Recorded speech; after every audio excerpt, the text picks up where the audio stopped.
merebak ya beritanya yang demikian. Masih oleh sebab itu Kabupaten Magetan hari ini perlu melakukan penjelasan yang terkait dengan merebaknya virus corona di berbagai tempat.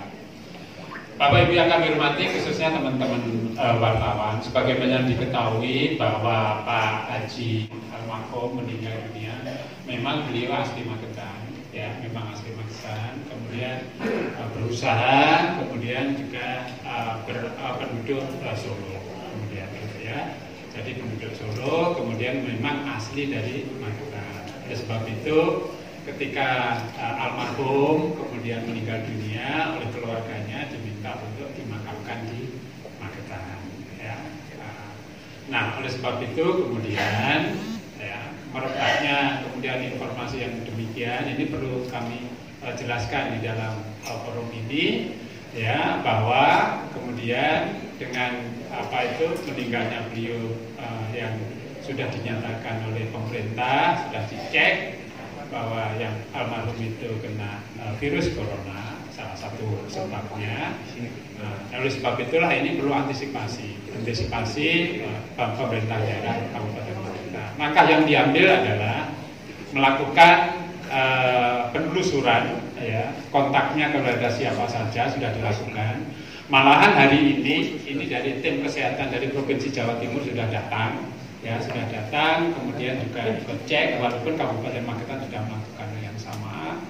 Ya, kemudian orang-orang yang pernah berinteraksi dengan keluarga, ya, juga kita telusuri dan sudah kita lakukan sosialisasi berdekatan, langkah-langkah apa saja yang perlu dilakukan untuk meluasnya atau mencegah jangan sampai ini meluas di Kabupaten Magetan. Oleh sebab itu langkah selanjutnya adalah keluarga, ya, sementara ini sambil dievaluasi, kemudian keluarga ini kemudian semacam karantina, ya,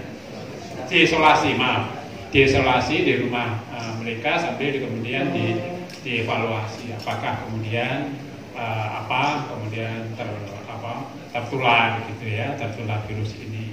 Dan hari ini tadi sudah diambil ya sampelnya ya, sudah diambil sampelnya oleh provinsi. Dan mudah-mudahan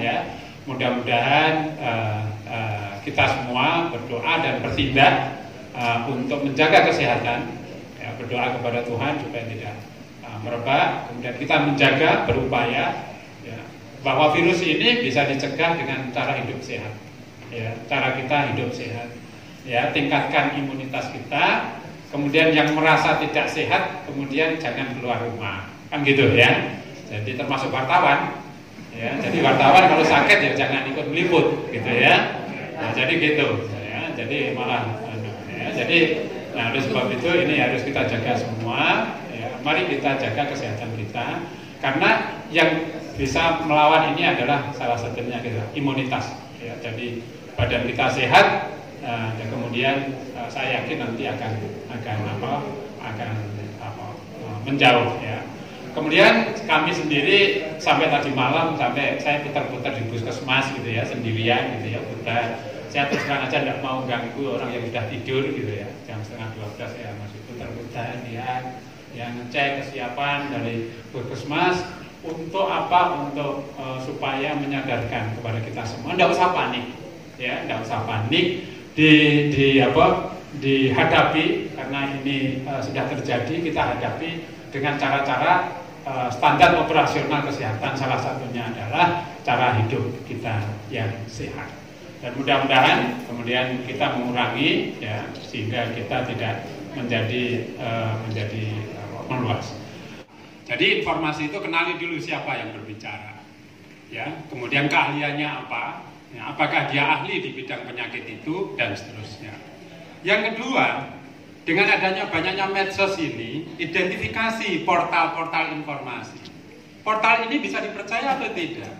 Satu-satunya rujukan di dunia ini adalah portalnya WHO. Jadi kalau kita, ya, punya jiwa literate gitu ya, begitu dapat informasi seperti ini kita cek, cross check di portal informasi WHO.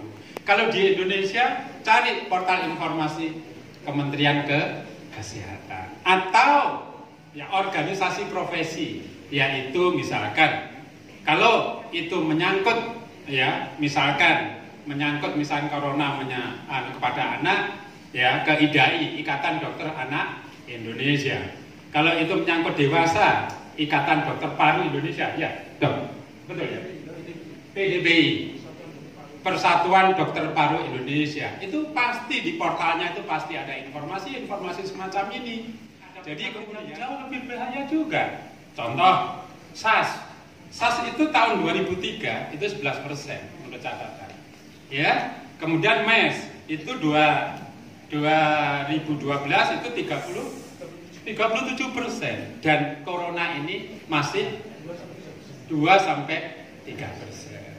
Bukan kita menafikan bahwa ini tidak, ya, tetapi ini sebagai pembanding, ya, bahwa kemudian tidak perlu panik menyikapi ini, tetapi tadi sudah diadaptif dari Dr. Made bagaimana menyikapi persoalan-persoalan ini sehingga kita hidup dengan tenang, tidak dihantui dengan ketakutan dan seterusnya.